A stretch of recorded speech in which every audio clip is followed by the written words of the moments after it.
The saga between Brad Pitt and Angelina Jolie, once the epitome of Hollywood's golden couple, has taken yet another contentious turn in their protracted courtroom drama.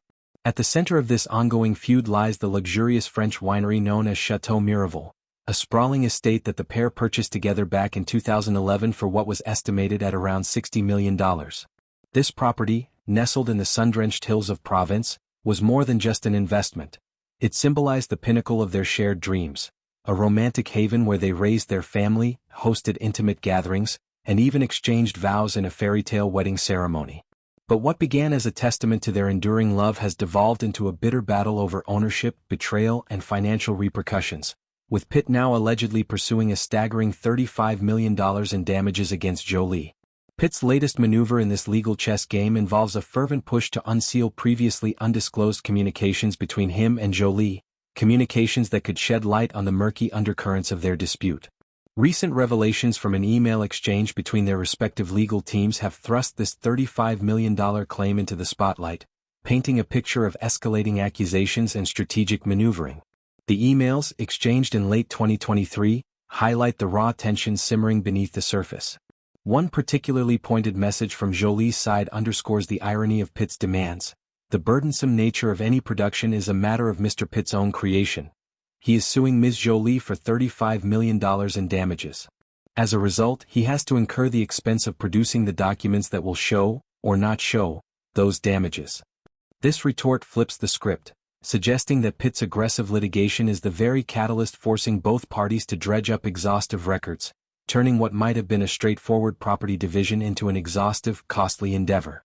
To fully grasp the gravity of this $35 million figure, one must delve into the winery's storied role in their lives. Château Miraval isn't merely a vineyard, it's a 1,300-acre paradise boasting olive groves, lavender fields, and a majestic castle that overlooks rolling vineyards producing award-winning rose wines. The couple's acquisition of the estate marked a deliberate shift toward a more grounded, family-oriented existence amid the whirlwind of Hollywood stardom. They transformed it into a creative sanctuary. Pitt, ever the hands-on visionary, immersed himself in the winemaking process, collaborating with experts to craft blends that reflected the estate's terroir.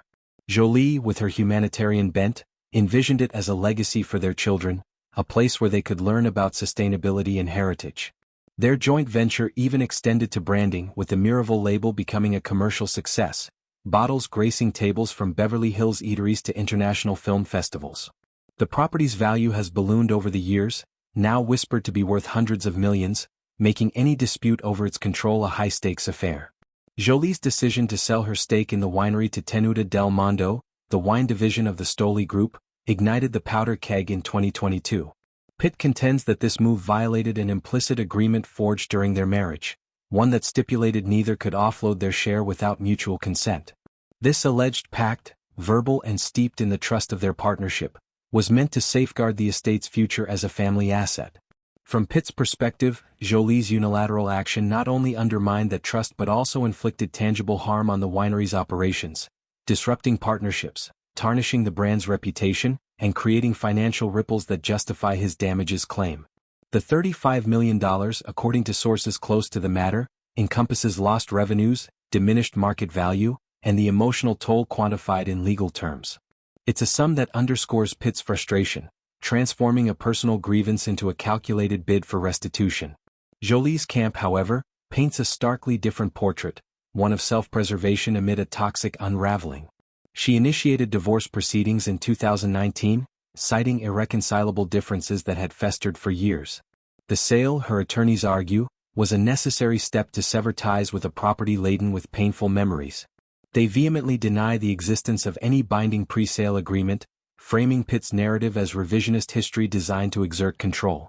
In a countersuit, Jolie accuses Pitt of overstepping boundaries, particularly through his insistence on a sweeping non-disclosure agreement, NDA, that she claims was far from standard fare. This 4-year NDA, which she ultimately refused to sign, allegedly aimed to muzzle her from discussing incidents of verbal and physical abuse, most notoriously the 2016 private jet altercation where tensions boiled over during a family trip. Jolie has long maintained that this episode, witnessed by their children, involved aggressive behavior directed at her and the adopted kids, a claim that prompted an FBI investigation, though no charges were filed. For Jolie, the NDA represented not business prudence but a gag order on her truth, one that extended beyond Miraval's vineyards to the core of their fractured union.